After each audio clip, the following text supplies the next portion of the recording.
बिस्मिल्लाहिर्रहमानिर्रहीम। अस्सलाम वालेकुम। मोहतरम नाज़रीन, हाफिज साद रिजवी की गिरफ्तारी के बाद मुल्क का हर शहरी गम और गुस्से का इजहार कर रहा है। वहाँ पर उलमा भी हाफिज साद रिजवी की गिरफ्तारी के खिलाफ एहतजाज कर रहे हैं।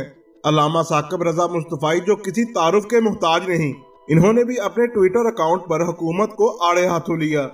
मुस्तफ़ाई साहब ने कहा कि तुम्हें तो साद बिन हादम हुसैन को इज्जत देनी चाहिए थी।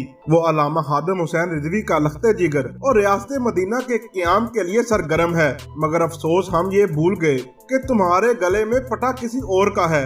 वक्त के जालिम और मुनाफिक हुक्मरानों में तुम शामिल तो हो गए हो, अब अपनी इबरत के लिए भी तैयार रहना। प्यारे दोस्तों, अल्लामा साकिब रजा मुस्तफ़ाई का ये बयान इस बात की दलील देता है कि पाकिस्तान का हर शहरी मसलक और जमात से बालातर होकर साद रिजवी की गिरफ्तारी के खिलाफ है। अब देखना यह है कि हुकूमत अपने फेल पर कब नादम होती है और कब तहरीके लब्बैक के अमीर हाफिज साद रिजवी को रिहा करती है। दोस्तों, आपकी इस बारे में क्या राय है? कमेंट्स में इजहार जरूर कीजिएगा और हमारे चैनल को भी सब्सक्राइब कर दें और साथ दिए के बेल आइकॉन को भी प्रेस कर दें ताकि नई आने वाली वीडियो बर वक्त मिल सके। मिलते हैं किसी अगली वीडियो में, तब तक के लिए अल्लाह हाफिज।